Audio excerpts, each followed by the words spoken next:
Hey y'all, welcome back to Jarhead Bonsai. I'm Jered Paul. It is really cold and windy outside today, up to 30-mile-an-hour gusts. So I'm going to stay in the warm seed room, do some work on my Amaryllis, and take you on a tour of the rest of the plants in the house. All coming up in today's episode of Jarhead Bonsai.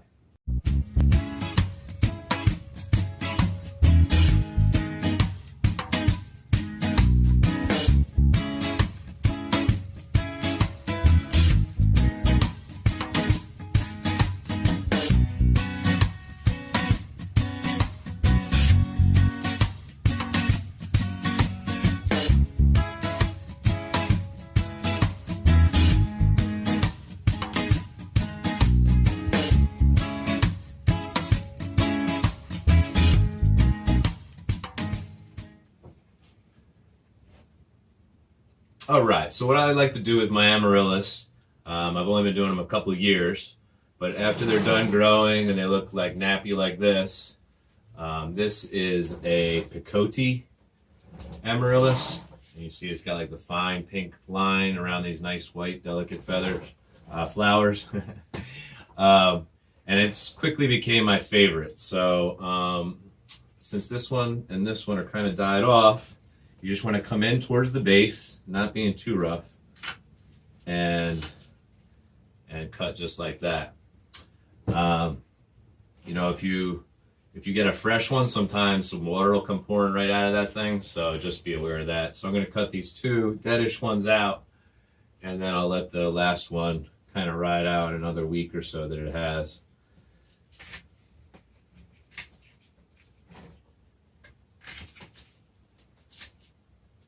Pretty thick, really full of water. So this, like most of my plants, I put the 6-month Osmocote on it as soon as I get it, so it starts giving it a slow release fertilizer.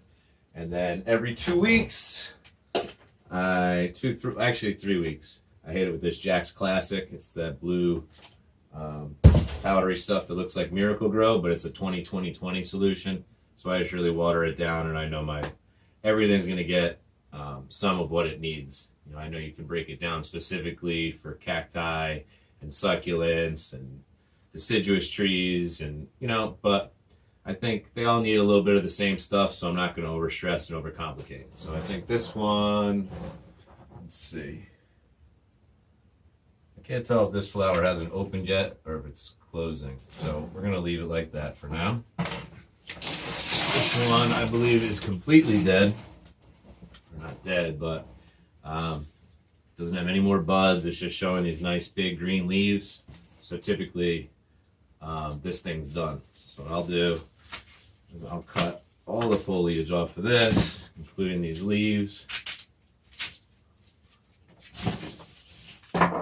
Remove the bulb. And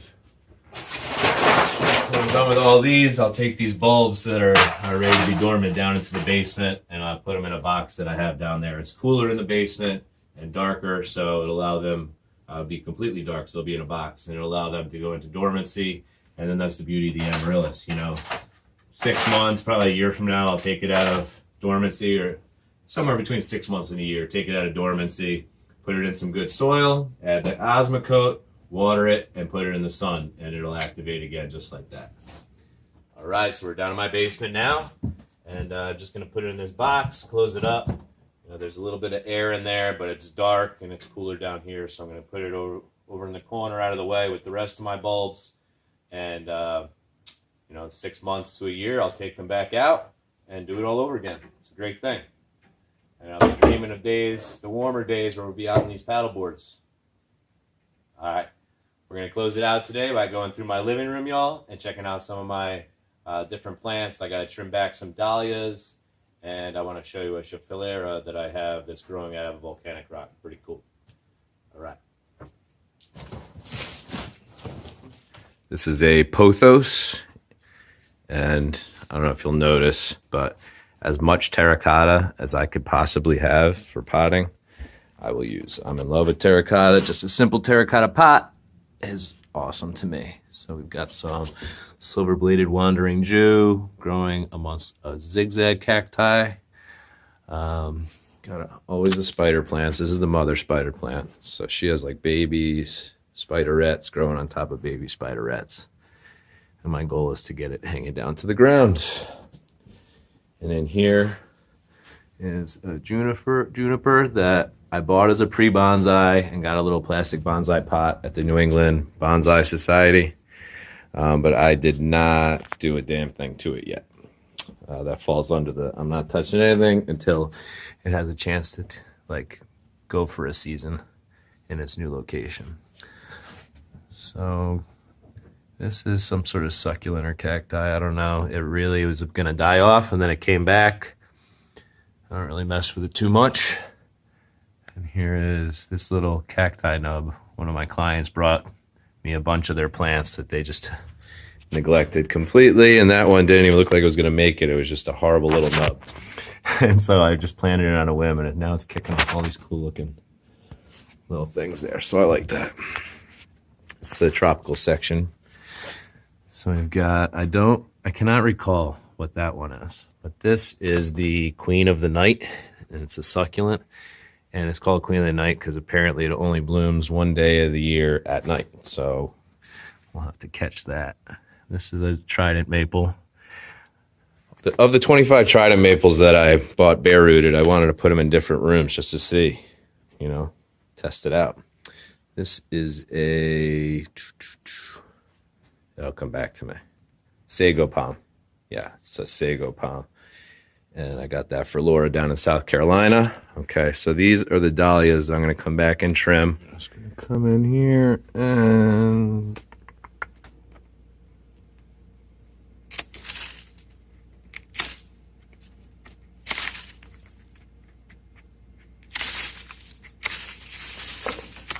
all right, so that'll give some new growth opportunity. All right, so these glass votives that I have on the wall, just above the hardworking mutts, they have some jade plants, some Christmas cacti, some pothos, some needle cacti. Pretty much anything that I want to root and make another plant, I throw in one of these votives.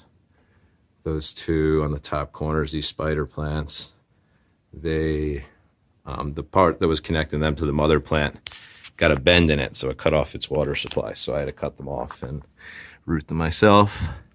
This is the first jade plant potting that Laura and I did together. So anyway, that thing's been through a lot. One of her friend's kids just ripped one side out of the soil one night, and you know, when he's a grown-up, I'm going to remind him that he did that to my plant when I kick his little ass. No, seriously.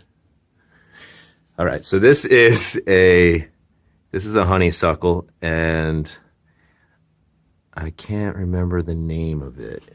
What's a coral honeysuckle? Yeah, that's why I got coral in there. Anyway, so that's going to kick off a coral-colored flower, and they're a vine, but I've seen Appalachian Bonsai grow a bunch of vines as bonsai, so I'm going to follow his lead. And this is some bee balm down here, which is herbaceous. This is just a holiday cacti that Laura broke off of her plant at work because she was putting her desk from sitting to standing, and it got caught on it. So this is some of those Japanese fantail willows that I've been rooting. And they just look nice. You know, it's like a bamboo almost. So I put it all around the house. Nice green leaves. Little spider plant. This is the mother needle cacti. So it's just dope. Got it down to, yes, we've reached cascading, I believe that's called when it's below the pot. So I got a nice full cascade and it's windswept otherwise. And it's just totally wild. Love it. Okay, so the Grove Collaborative, they sent this for the organic cleaning supplies to hold that, and I was like, yeah, that's a planter. So I did this little fig cutting that I rooted, and it reminded me of a palm tree. And so I stuck it in there with some coral and shells that we've gotten from our trips to Mexico and Jamaica. And here is a variegated pothos that's just never done as well as the green one. I don't know why. This bad boy, it is coming back. I'm telling you. There is, can we see it? Can we see it? Yes. Okay. So there's a green little bud in there. So that is a clematis, and it has little purple flowers, and it crawls like a vine right out of there. And it's really cool, but then I thought it died, but it didn't die. So that's great. Okay, this is one of my favorite here. So this was one of those bastards at the nursery that they were pretty much giving away. So I think I got it for $4, this fig. And it read that if you take a branch of a fig and you cut the end, I made a cutting with the other end, you stick it in the soil, it'll literally root. And so the goal is, as these grow out, to take them all and kind of braid them into the soil and just have this really weird braided fig plant, because it's part of the fun. This is, it just came in a whole sheet of little succulents, and they've just wept and wept out of the thing and grown and grown and grown. Did exactly what I wanted, so we took it in for the winter, and it looks like it's continuing. It hasn't grown much this winter, but it hasn't died. All right, so this is that Schefflera that I was telling you about that's growing in the volcanic rock. So I put it also with a bunch of perlite to surround it just to start. So it's pretty much just the rock sitting on and surrounded by perlite. And I recently pruned it down, defoliated the whole thing, and made a cutting out of the top, because it had a nice sway and it was just getting really tall and skinny and not doing much after that. So I figured, why not cut it down and start again. So their leaves are just starting to come in. I like that. This is a little tribute to our trip to Jamaica recently. Me, Laura, and Francesca. One Love. These are shells from there and some coral. And this is a needle cacti that I just think looks tropical. Okay, so this is my Schefflera, which I am incapable thus far in growing moss on an indoor plant. It dies every time, but now it's all tied up in this thing's roots, so I don't want to mess with it till I repot it.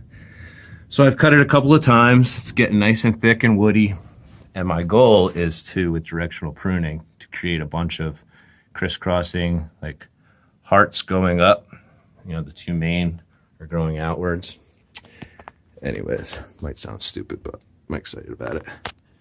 This is, holy cow, look at all these buds out of nowhere on this holiday cactus. So this puts off really awesome white ones. You can see they're starting to swell. We'll have to check back on that. This is my Marine Corps corner. And I have some avocado seeds in here. One has taken and is growing up towards the window and has tiny leaves. It's hilarious. This is a star fern. Got a jade plant cutting in there and some zigzag cactus cuttings that have taken. Aloe plant. This is my first Christmas cacti bonsai, or pre-bonsai. I thought it was pretty cool. It's already got the woody stalks. Nice little, I guess you're gonna really have a viburnum that is dormant right now, but will come back. And a bunch of fantail willow, Japanese fantail willow cuttings that have rooted. And here's another trident maple. So we'll leave off with, that's my non-commissioned officer's sword, United States Marine Corps. That flag is from my grandfather, Giulio Sangalli, and he was an engineer in the Army in World War II. All right, that's going to do it for today's episode of Jarhead Bonsai. If you like today's video and want to see more of what's to come, go ahead and subscribe and hit that notification bell below. If you have any questions, comments, or concerns for me, or just a general bonsai question that I could get answered for you, go ahead and leave that below as well. Hope you all have a great day and enjoy planting.